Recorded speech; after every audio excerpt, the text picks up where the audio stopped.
Halo semuanya, perkenalkan saya Putu Ananda Dharma Wiguna dengan NIM 2208561099, di mana pada kesempatan kali ini saya akan memperlihatkan hasil dari review jurnal saya terkait dengan topik pembahasan algoritma machine learning. Oke, jadi dalam topik kali ini saya sudah menemukan sebuah judul jurnal yang dimana pada kesempatan kali ini saya akan membahas terkait dengan judul jurnalnya, yaitu Application of K-Nearest Neighbor Algorithm Using Wrapper as Preprocessing for Determination of Human Weight Information, yang dimana ini ditulis oleh Febrianda Putra dan kawan-kawan, serta sumbernya dari Malcolm, Indonesian Journal of Machine Learning and Computer Science, dan untuk di OI-nya bisa dilihat pada slide. Baik, untuk yang pertama itu di pendahuluan, dimana dari penelitian yang telah saya review ini, penelitian ini mengangkat topik utamanya itu terkait dengan berat badan ideal sebagai salah satu indikator kesehatan yang berpengaruh pada kondisi fisik dan kesejahteraan fisik manusia. Nah, biasanya penentuan pengukuran berat badan ideal ini dilakukan dengan mengukur indeks massa tubuh manusia atau IMT, atau dalam bahasa Inggrisnya itu Body Mass Index atau BMI, yang membandingkan berat badan manusia dengan tinggi badan manusia. Nah, namun pendekatan ini sering dianggap kurang tepat dan subjektif. Nah, untuk itu di sini penulis memutuskan untuk menggunakan algoritma K-Nearest Neighbor atau KNN untuk mengembangkan sebuah teknologi dalam menghitung berat badan ideal.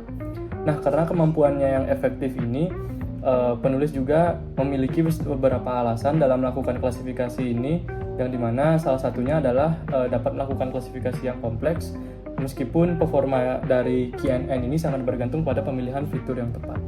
Nah, untuk itu juga diterapkan di sini seleksi fitur menggunakan metode wrapper yang bekerja dengan cara mengevaluasi subset fitur secara iteratif guna meningkatkan akurasi klasifikasi. Walaupun metode wrapper ini sering dikatakan bisa menghasilkan overfitting, namun pendekatan ini mungkin mampu untuk menghasilkan model yang akurat dibandingkan dengan seleksi tanpa fitur.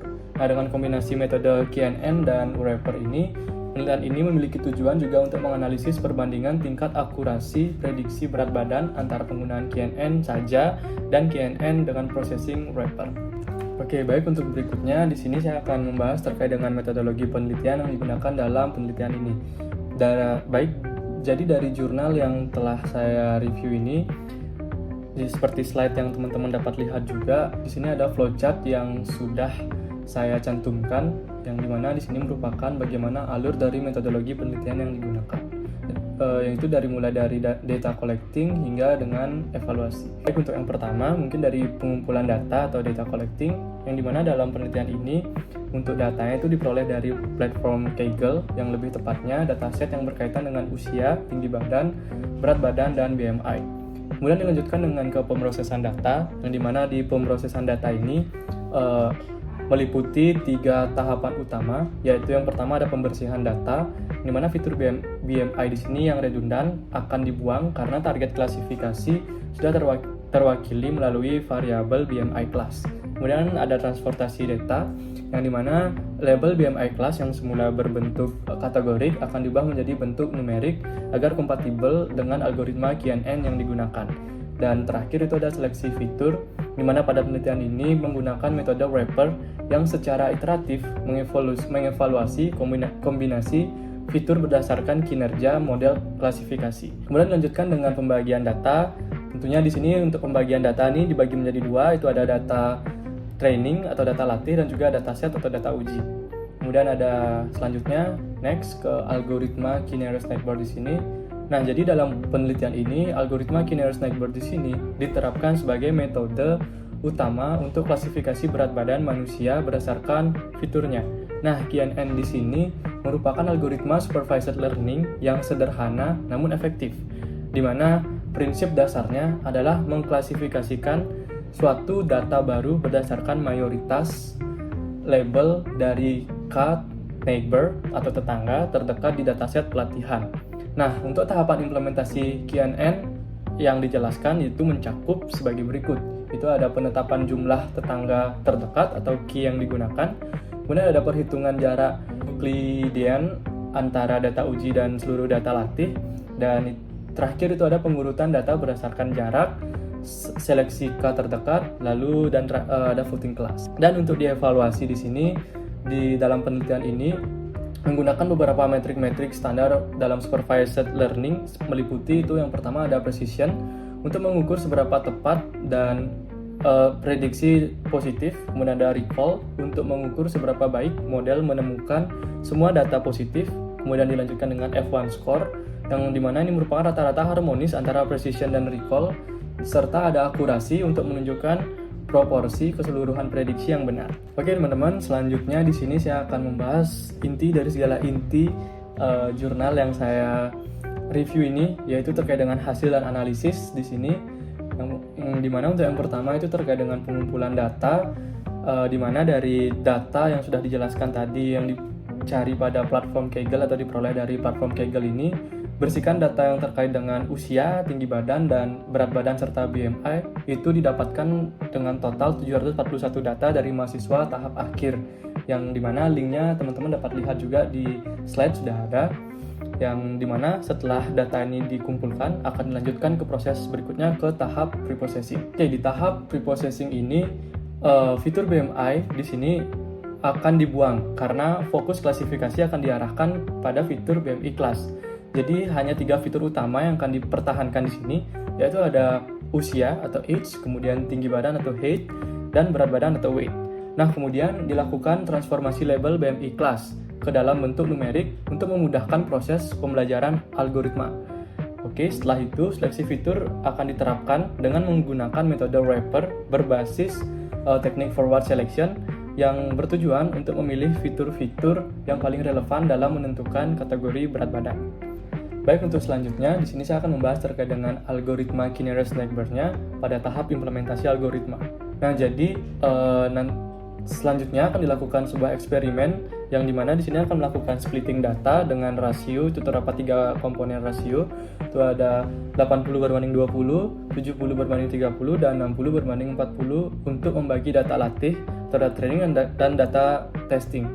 Nah, untuk 2 buah skenario kode programnya juga diperlihatkan dalam jurnal ini, dimana teman-teman bisa lihat untuk yang pertama ini ada gambar dari code program yang pertama, yang dimana code program pertama ini fokusnya adalah untuk melakukan seleksi fitur menggunakan wrapper. Dan untuk yang kedua di sini teman-teman dapat lihat seperti pada di slide tergambar ini.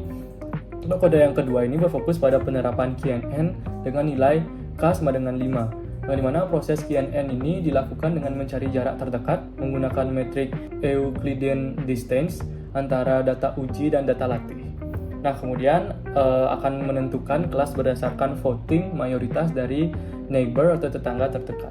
Teman-teman, di sini kita akan melanjutkan ke tahap evaluasi yang terakhir di sini, di mana di tahap evaluasi ini dilakukan dengan mengukur sebanyak 4 metrik utama, yaitu accuracy, precision, recall, dan F1 score pada ketiga skenario pembagian data. Nah, untuk yang pertama, untuk yang paling atas, teman-teman dapat lihat seperti pada slide, itu ada yang pertama berbentuk tabel, itu ada data training dari pembagian tadi, data training data testing 60/40, 70/30, 80/20 dengan akurasi untuk 60 dan 40 itu akurasinya 0,91, precision 0,89, recall 0,91, F1 score 0,89, dan supportnya 297. Kemudian untuk yang 70/30 itu untuk accuracy-nya itu ada 0,91, kemudian precision-nya 0,91 juga, recall-nya 0,91, F1 score 0,90, dan support-nya itu 223. Perbandingan yang 80 dengan 20 ini untuk akurasi, precision, recall, dan F1 score-nya itu memiliki nilai yang sama, yaitu 0,88 dengan angka support itu sebesar 149.